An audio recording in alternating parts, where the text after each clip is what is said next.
जय गुरुदेव। जय गुरुदेव। जय गुरुदेव नाम किसका? प्रभु का। जय गुरुदेव नाम किसका? प्रभु का। ये नाम नहीं इंसान का, ये नाम है भगवान का। तो प्रेम से बोलो जय गुरुदेव। जय गुरुदेव। जय गुरुदेव। सबसे पहले योग परिवर्तक परम संत बाबा जय गुरुदेव जी महाराज, इनके चरणों में शतकोटि प्रणाम करता हूँ।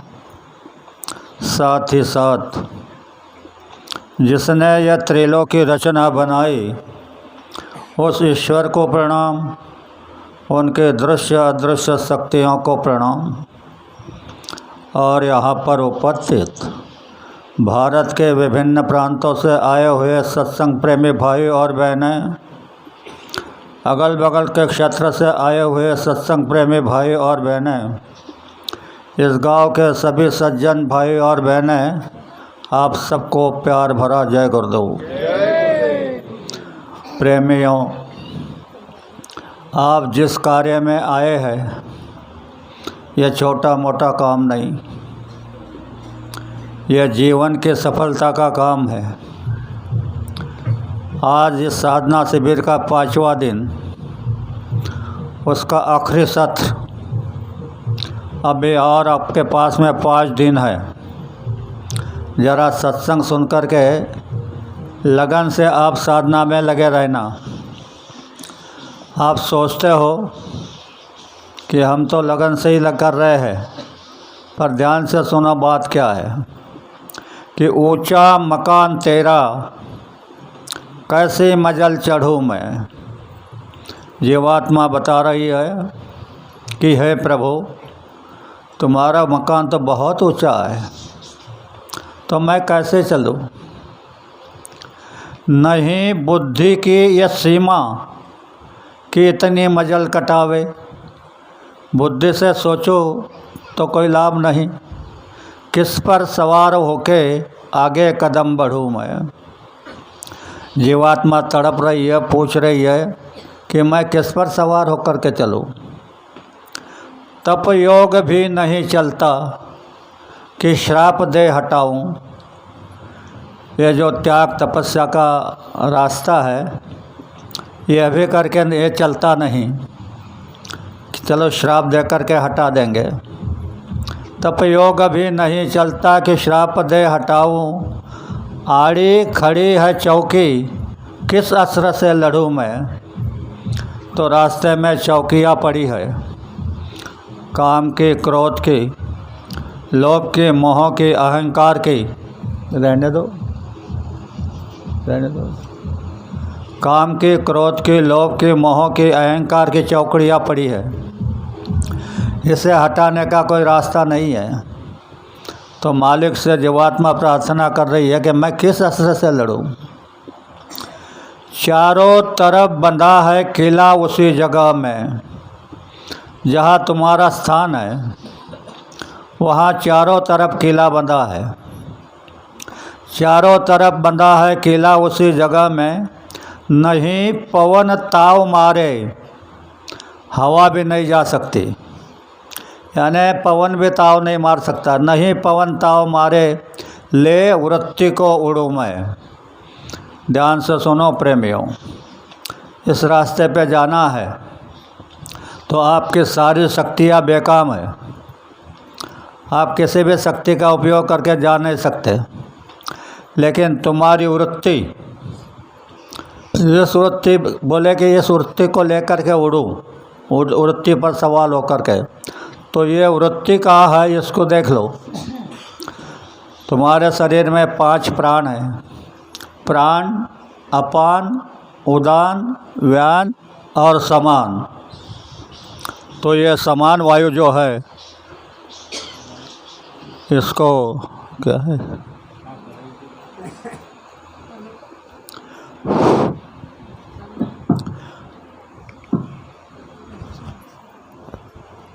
ये समान वायु जो है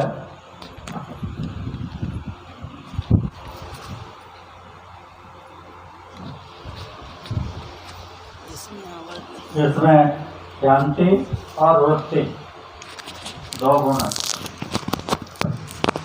तो कहा है पृथ्वी करुणे पाहे धरा अमृताचा वाहे। हमारी वृत्ति अब अधोगति में है, यानी विनाश की तरफ जा रही है। इसको बदलो, वृत्ति को बदलोगे तो तुम्हारा लाभ होगा, तभी तुम उधर जा सकते हैं।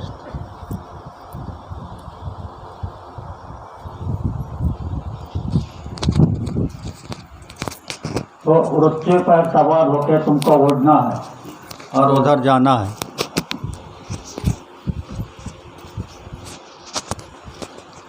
उधर जाओगे तो मालिक का दर्शन आपको हो जाएगा।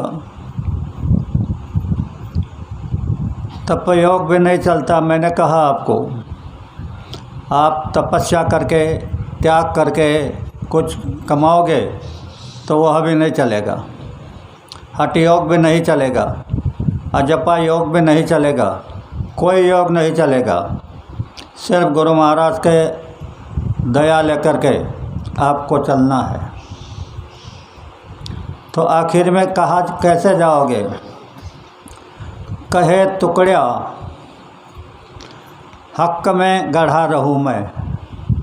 हक में, हक जानते हैं ना, जानते होगे, क्योंकि 5वें नंबर का खून है।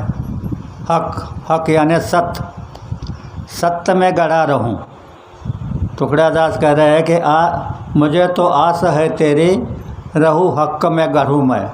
कि हे प्रभु, मुझे खाली तेरी आस है। मैं हक में गढ़ा रहूँगा, सत्य में गढ़ा रहूँगा, झूठ नहीं बोलूँगा, कपट नहीं करूँगा, धोखा नहीं दूँगा, बेईमानी नहीं करूँगा, व्यभिचार भ्रष्टाचार से दूर रहूँगा, मांसाहार से दूर रहूँगा, शराब से दूर रहूँगा। तो मैं हक में गढ़ा रहूँगा, मुझे आपकी आस है। ये टुकड़ो जी महाराज उस मालिक को बता रहे हैं। तो प्रेमियों, हमको भी उसी तरह हक में यानी सत्य में, यह नहीं कि यहाँ से उठ गए और 2-4 लोग बैठ गए और संसार की चर्चा कर रहे हैं, इसकी आलोचना उसकी आलोचना, इसका कुछ उसका कुछ, तो तुम्हारी सारी मेहनत विफल जाएगी। किसी की भी आलोचना मत करो, करना है तो अपने माँ बाप की करो, क्योंकि उनका लाभ हो जाएगा। इसमें ना तुम्हारा लाभ ना उसका लाभ, इसलिए आलोचना से दूर रहो। अरे भाई, सच्चा रास्ता तो यह है कि आप सभी भाई हो, बहन हो, एक ही देश के हो, एक ही मालिक के पुत्र हो। ये रिश्ता इतना बड़ा है कि तुम्हारा ये घरेलू रिश्ते से कई प्रकार से बड़ा है। और इस रिश्ते में भी तुम्हारा विश्वास नहीं है तो धोखा नहीं खाओगे तो और क्या करोगे? तो विश्वास करो, सत्य पर रहो, तो आपको गुरु महाराज की मदद मिल जाएगी। मैं एक बात आपको बताता हूँ, गुरु महाराज की कही हुई बात है। गुरु महाराज ने कहा है कि दायन मसाल लेके निकल पड़ी है। पूरे विश्व में दायन एक देवता है, तो कहा कि दायन मसाल लेके निकल पड़ी है, वो विश्व के धन को गायब करेगी। सारे विश्व का धन गायब हो जाएगा। लोग कहेंगे कहाँ गया कहाँ गया, तो फिर भारत में आएगी और भारत की भी स्थिति वही हो जाएगी। अन्न की कमी हो जाएगी। सारे प्रधानमंत्री जितने हैं वो विवंचना में आ जाएंगे। और अगर किसी प्रधानमंत्री का स्क्रू ढीला हो गया और उसने बटन दबा दिया तो जितनी मिसालें गढ़ी है सारे उड़ जाएंगे, धुआं हो जाएगा। क्या करोगे? कितने बचेंगे? इतना भयानक समय आगे आ रहा है, तो आप इससे बचना है। यह जो मैं बता रहा हूँ यह बाबा जी के शब्द है, और यह शब्द अहमदाबाद के साबरमती किनारे गुरु महाराज ने 1001 प्रस्ताव तुम्हारे लिए मंजूर किए हैं मध्य देवताओं से, उसमें का ये प्रस्ताव है। मेरे पास में कुछ प्रस्ताव है, मैं उसको अभी बता नहीं रहा हूँ, एक भाई स्त्रियों का बता रहा हूँ। अब आज जिसको खोला, तो अगर तुमको दायन से बचना है तो इसका रास्ता मैं शनिचर के दिन बताऊंगा। शनिचर में काफ़ी लोग आ जाएंगे। मैंने कहा कि शनिचर के दिन संकल्प होगा तुम्हारे लिए, तो संकल्प में आपको भी प्रार्थना कर रहा हूँ, आप अपने रिश्तेदारों को, अपने दोस्तों को संदेश दे दो कि अगर आप अपने जीवन का कल्याण करना चाहते हैं तो शनिचर के दिन अजंत सिंह में आ जाओ। वहाँ पर मालिक के विशेष संदेश आपको सुनने को मिलेंगे। तो ये काम करो, अगर तुमने 2 लोगों को बुला लिया तो उनका काम में तुम्हारे उसके इसमें तुम्हारा हिस्सा हो जाएगा, तुम्हारा भी कल्याण हो जाएगा। इसलिए शनिचर के दिन लोगों को बुला लो। दूसरी एक बात सुनो, महात्मा कैसे होते हैं? दूसरों के लिए तकलीफ़ लेते हैं, खुद के लिए नहीं, दूसरों के लिए तकलीफ़ लेते हैं। बाबा जी ने हमारे आपके लिए कितनी तकलीफ़ ली ये आप खुद जानते हैं। और दूसरे महात्मा टुकड़ो जी महात्मा, इन्होंने कितनी तकलीफ़ उठाई। इनको अंतिम समय में कैंसर हुआ था, तो अंतिम समय जब आ गया निर्वाण का समय, तब सारे मंत्री इकट्ठे हुए, कहने लगे, बोले महाराज क्या तकलीफ़ है? तो टुकड़ो जी महाराज ने बताया, एक रोम में 100 बिच्छू काटने की वेदना है। एक बिच्छू की कितनी वेदना होती है आपको मालूम है? तो एक रोम में 100 बिच्छू काटने की वेदना है, और तुम्हारे बदन पर आउट कोटि रोम है, यानी 3.5 कोटि, 3.5 कोटि रोम है, तो कितनी वेदना होगी। और वो पौलादी शरीर के थे, तुम्हारे हमारे जैसे ऐसे नहीं थे, पौलादी शरीर था। जब दोपहर में सो जाते थे तो 2 पहलवान जब जागते थे तो मुग्दल लेकर के मोगरी लेकर के ठोकते थे, और पसीना पसीना हो जाते थे। तब धीरे से कहते थे, अत्ता बरवट रे। ऐसा उनका पौलादी शरीर था। इसमें कैंसर, ये तुम्हारा हमारा कैंसर था। अगर वो कैंसर उसने भुगता नहीं होता तो आज न जाने घर में कितने लोग कैंसर से बीमारी होते। इसलिए कहा गया है, जगाच्या कल्याणा संतांच्या विभूति देह कष्टविति परोपकारे। वो अपने लिए कुछ नहीं करते, जनता के लिए अपने शरीर को चाहे जितनी तकलीफ़ हो जाए बर्दाश्त कर जाते हैं, पर चाहते हैं जनता का सुख। पर जनता पहचानती नहीं, मानती नहीं। तो लीडरों ने पूछा कि विलायत से डॉक्टर मंगाया जाए कुछ दवा पानी करने के लिए। तब उन्होंने कहा, नहीं, अब मेरा समय हो गया, मैं जा रहा हूँ। तो लीडरों ने हाथ जोड़ करके पूछा, बोले मालिक आप जा रहे हो तो कुछ बता करके जाओ। कहा कि पालन करोगे? बोले हाँ करेंगे। तो बोले सुनो, जिस देश में खुलेआम शराब को इजाज़त दी जाएगी उस देश की इज्जत आसमान में जाकर रोएगी। जिस देश का नौजवान अपनी माँ और बहनों से गिरता होगा उस देश में शत्रु अपना ठान मान के बैठेगा। इन्होंने पूछ तो लिया, लेकिन लाइसेंस का दुकान शराबी को दे दिए, लाइसेंस दे दिया, खोले आप।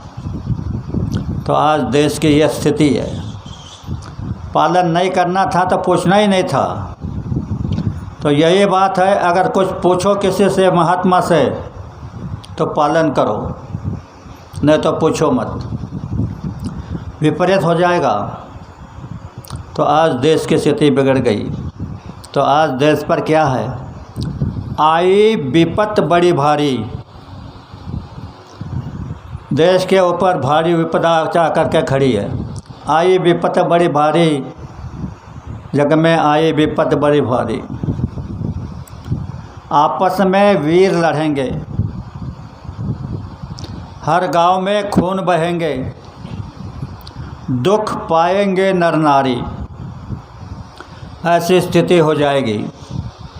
जो वीर तुम्हारी रक्षा के लिए बाउंड्री पर लड़ते हैं, वो आपस में लड़ेंगे, आपस में वीर लड़ेंगे, हर गांव में खून बहेंगे, दुख पाएंगे नर नारी। आएगा भोर जमाना, सब पंथ पड़ेंगे नाना, सबको होगा अभिमाना, बिरला ही छुटेंगे खारी। देश के अंदर इतने संप्रदाय, इतने पंथ हो जाएंगे कि पूछो मत, और सबको अभिमान, मेरा पंथ बड़ा, मेरा गुरु बड़ा, मेरा संप्रदाय बड़ा, बिरला ही छुटेगा खारी। आगे कहा, हर गांव पड़ेगा डाका, गुंडों से रहेगा धाका, सेवा करेगा कोई बाका, होगा सतयुग का अधिकारी। आप सोचना, रात को आप नारा लगाते हैं रैली में कि कलयुग जाएगा, सतयुग आएगा। तो इस सतयुग के अधिकारी बनना चाहते हैं तो क्या कह रहे हैं? सेवा करेगा कोई बाका। सेवा करोगे तो सतयुग के अधिकारी बन जाओगे।